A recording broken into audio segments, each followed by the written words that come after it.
안녕하십니까. 2020년 2월 9일 최병무 이펙트 시작하겠습니다. 민주당이 황운하 전 울산지방경찰청장에 대해서 적격 판정을 내린 진짜 이유가 무엇일까? 저도 좀 궁금했는데 진중권 전 동양대 교수는 오늘 이렇게 얘기했더군요. 아마 부적격 판정을 내린다면, 그렇다면 청와대의 선거 개입 사실을 민주당 스스로 인정하는 모양새가 돼서 그렇게 못했을 것이다. 그 다음에 죄가 없다고 해서가 아닐 것이다. 이렇게 얘기를 했습니다. 그러면서 또 쭉 여러 가지 설명을 해가면서 만약에 공천 적격 판정을 안 했다면 그러니까 황운하 전 청장이 무슨 짓을 할지 모르죠. 이런 것도 한마디를 했습니다. 자, 그러면 이제 청와대의 선거 개입 의혹과 관련한 그 사건에서 황운하 전 청장의 역할이 얼마나 되느냐, 이런 것들이 굉장히 중요하게 됩니다. 근데 그 공소장 A4 용지로 71쪽이 되는 그 공소장 읽어보시면 알겠지만, 그 공소장에서 황운하 전 청장의 역할이 굉장히 길게 나옵니다. 무슨 얘기냐면 2017년 한 8월 달쯤에 부임해서 9월 20일에 송철호 변호사를 만나죠. 근데 만난 게 송철호 변호사의 인용된 그 얘기에 따르면 먼저 황운하 청장이 만나자고 합니다. 그래서 송철호 변호사가 그 경찰청장이 자기 측근인 C씨한테 경찰청장이 만나자고 하는데 어떻게 해야 되나 그랬더니 이 측근이 못 만날 이유가 없지 않습니까? 왜 김기현 전 시장 비리나, 그 당시 시장이죠. 시장 비리나 이런 거에서 한번 만나보이소 라고 이렇게 되어 있습니다. 그러니까 황운하 청장이 먼저 접근을 한 것이 됩니다. 그런데 그 2017년 9월 20일 그 모임에서 송철호 변호사가 집중적으로 그리고 중점적으로 김기현 시장에 대한 비리를 수사를 해달라, 이렇게 이제 얘기를 하고, 그 다음 달에 10월에 바로 송철호 팀에 있던 송병기라는 사람은 청와대에 제보를 하게 되는 것이죠. 그만큼 황운하 전 청장이 했던, 황운하 울산경찰청장이 했던 이 수사가 김기현 당시 울산시장의 그 이듬해 6월 지방선거에서의 낙선을 부르는데 상당히 많은 기여를 했다 하는 것이고, 그 다음에 실질적으로 그 수사팀, 이 김기현 울산시장을 수사하는 수사팀을 2017년 10월 달에 바꿉니다. 왜 그러냐면 이 수사팀의 일부 몇몇 경찰들, 지능범죄수사대장이니 이런 사람들이, 아니 이거 지금 선거 앞두고 이걸 하면은 정말 오해를 받기도 쉽고 그래서 굉장히 위험합니다 라고 얘기하니까 그 사람들을 좌천성 발령을 내버리죠. 이런 것들이 그 공소장에 보면 아주 상세하게 기록이 되어 있습니다. 그렇기 때문에 저는 그 진중권 전 교수가 얘기한 것 중에 그 뒤에 부분 있죠. 그가 무슨 짓을 저지를지 모르죠 하는 거.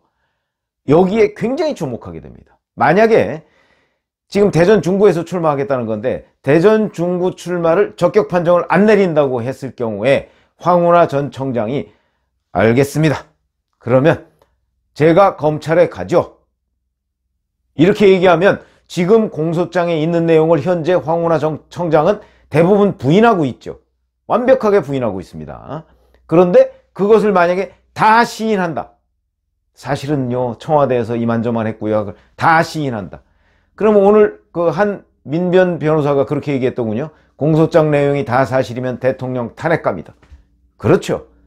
왜냐하면 선거 개입이라는 게 너무나 명백해지고 청와대의 8개 비서관실이 집중적으로 움직였는데 그걸 움직일 수 있는 사람은 대통령과 아니면 그 대통령의 분신밖에 없다. 제가 여러 차례 말씀을 드렸는데 그거를 실질적으로 그 하명을 받아서 울산에서 집행한 사람이 바로 황운하기 때문에, 그래서 황운하 전 청장이 만약에 여기서 지금 일관되게 부인하는 이런 모습에서 벗어나서 어느 것 하나를 시인할 경우에 여권 선거 못 치릅니다. 그렇게 되면 지금 부인해도 선거를 못 치를 판인데, 왜냐하면 공소장이 공개가 됐기 때문에. 물론 공소장이 100% 다 사실이라는 건 아니고 검찰이 오랜 기간 조사를 한 결론이죠. 근데 이걸 가지고 나중에 법원에 가서 뭐 재판하는 과정에서 이게 뒤집힐 가능성도 뭐 없지는 않습니다. 그러나 저는 그 공소장 내용을 볼 때 공소장이 굉장히 구체적이다. 그렇다면 지금 여권과 황운하 전 울산지방경찰청장은 공동운명체가 될 수밖에 없다. 그렇기 때문에 바로 황운하 전 청장에 대해서 민주당이 부적격 판정을 내릴 수 없는 겁니다.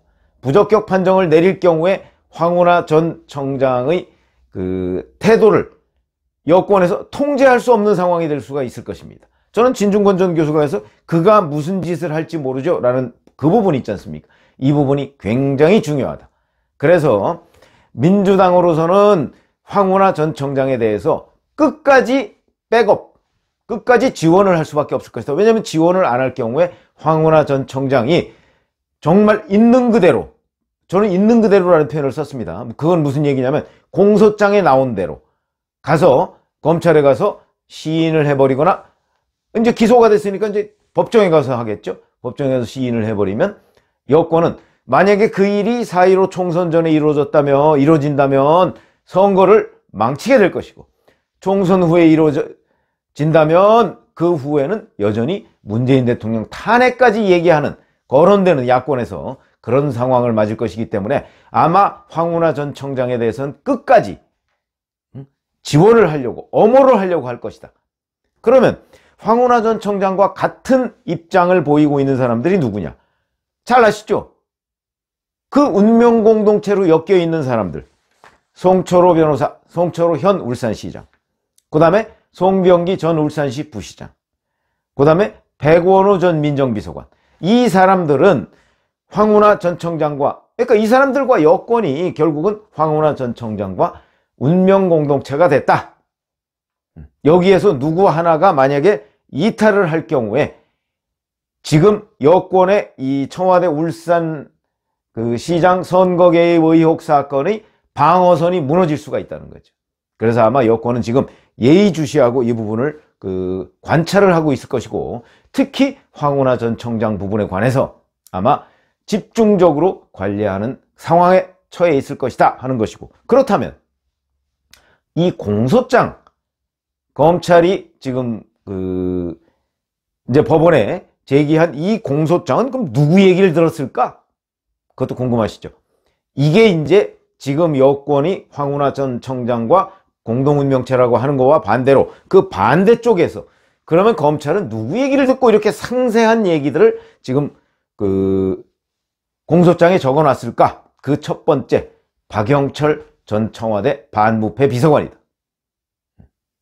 박영철 반부패 비서관 검사 출신입니다. 그리고 윤석열 검찰총장과 국정원 댓글 사건 때 같은 수사팀에 있었습니다.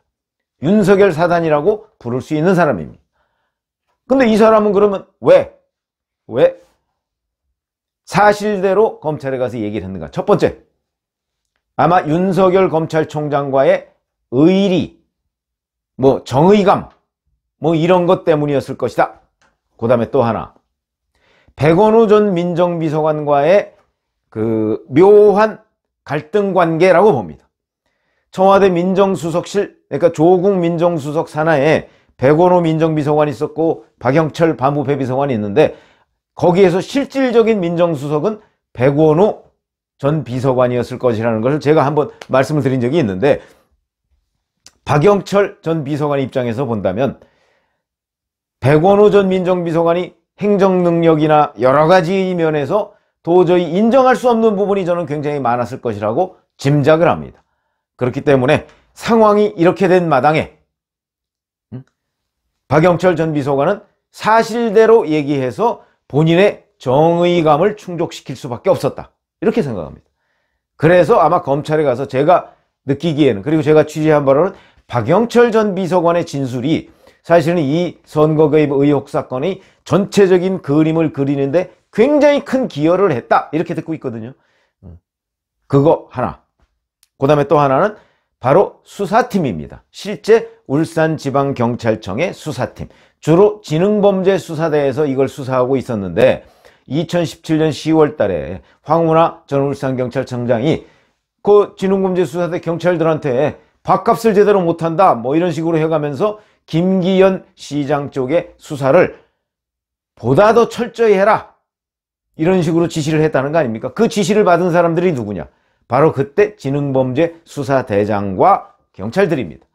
저는 이 경찰들이 검찰에 가서 상당한 정도로 상세한 진술, 그러니까 본인들이 황운하 청장으로부터 지시받은 내용을 저는 공개했다고 봅니다. 진술을 제대로 한 것이죠. 그렇기 때문에 황운하 전 청장의 코멘트 같은 것들이 거기에 보면 많이 묻어 있습니다. 공소장에. 그런 거. 그러니까 이 부분은 이제 나중에 황운하 전 청장은 만약에 검찰에 불려간다면 이 부분을 다 부인하겠죠. 그거는 이제 이게 그러니까 뭐 성범죄 수사하고 비슷합니다. 가해자는 부인하고 그러나 피해자들이 상세하게 진술을 하지 않습니까? 그렇게 될 경우에 재판부는 어떤 결정을 내릴 것인가?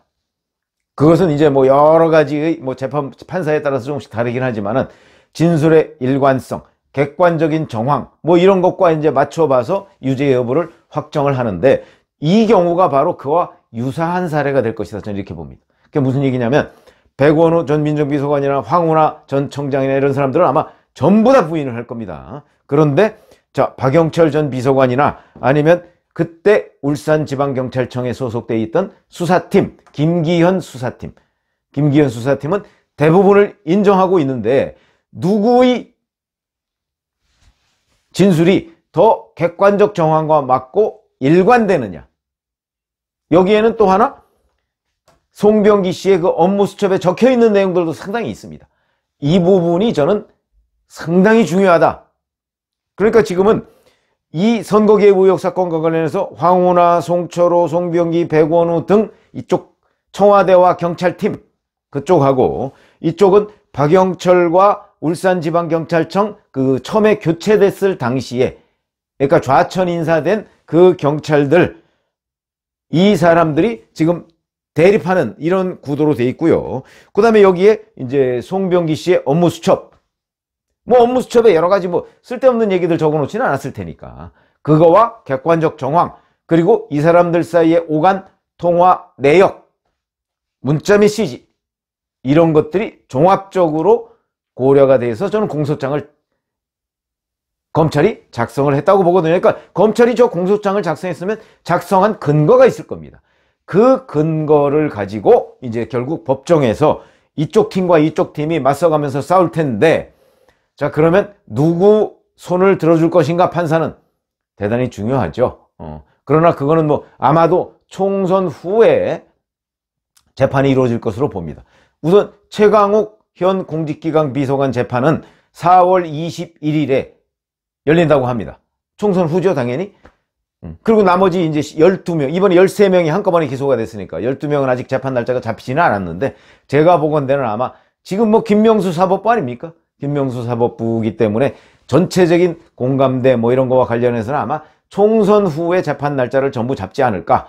왜 그러냐면 총선 전에 잡으면 만약에 거기서 누구 하나라도 무엇인가를 시인하거나 새로운 사실이 나타날 경우에 총선 자체가 엄청난 타격을 받을 것이기 때문에 아마 총선 후로 밀어놓으려고 할 텐데 중요한 것은 윤석열 검찰총장도 이 사건에 대한 추가 진전 여부를 총선 후에 수사하겠다 이런 식으로 지금 밀어놓은 상태죠. 밀어놨다고 해서 제가 보건대는 지금 검찰팀이 그러면 완벽하게 아무런 수사도 안 하고 있느냐? 그렇지는 않을 겁니다. 약간의 보강 수사 같은 걸 할 텐데 그 과정에서 또 정의감 있는 경찰이나 뭐 이런 쪽에서 아마 몇 가지 또 흘러나오는 얘기들이 있을 것이다. 이렇게 봅니다. 근데 그 파장이 대단히 클 수가 있습니다. 그래서 울산지시장 선거개입 의혹 사건 제가 말씀드렸죠. 이 부분은 지금 오늘이 D-66일입니다. 앞으로 66일 동안에 한국당이 얼마나 강력하게 집요하게 이 부분에 관해서 여권을 공격할 것인가. 이 부분이 저는 이번 총선 승패의 관건이다. 물론 오늘 보세요. 오늘 유승민 의원이 바른미래당 유승민 의원이 총선 불출마를 하고 그 다음에 신설 합당 형식으로 한국당과 통합하겠다고 얘기를 했습니다. 이것이 보수 통합의 새로운 길을 제시했는데 자 그거는 그거대로 한국당과 이 하나의 트랙이고 또 하나 대여 전선으로 보면 대여전선으로 보면 제가 보건대는 청와대의 선거개입 의혹 사건이 가장 큰 쟁점이 될 것이다. 그래서 지금 한국 이제 통합신당이 되든 뭐 무슨 신당이 되든 간에 그 신당은 보수 세력이라고 하는 큰 이쪽에 덧셈의 정치를 하고, 그 다음에 대여 공격적인 측면에서는 이 청와대의 선거 개입 의혹 사건, 이걸 가지고 총선을 치른다면 아마 결과도 굉장히 좋은 결과가 나오지 않을까. 왜 그러냐면 저희가 이제 정치부 기자를 해가면서 사실은 이번 총선의 가장 큰 이슈가 무엇일까? 뭐 이런 거는 이제 항상 뭐 D-60일 정도 되면은 생각을 하게 됩니다.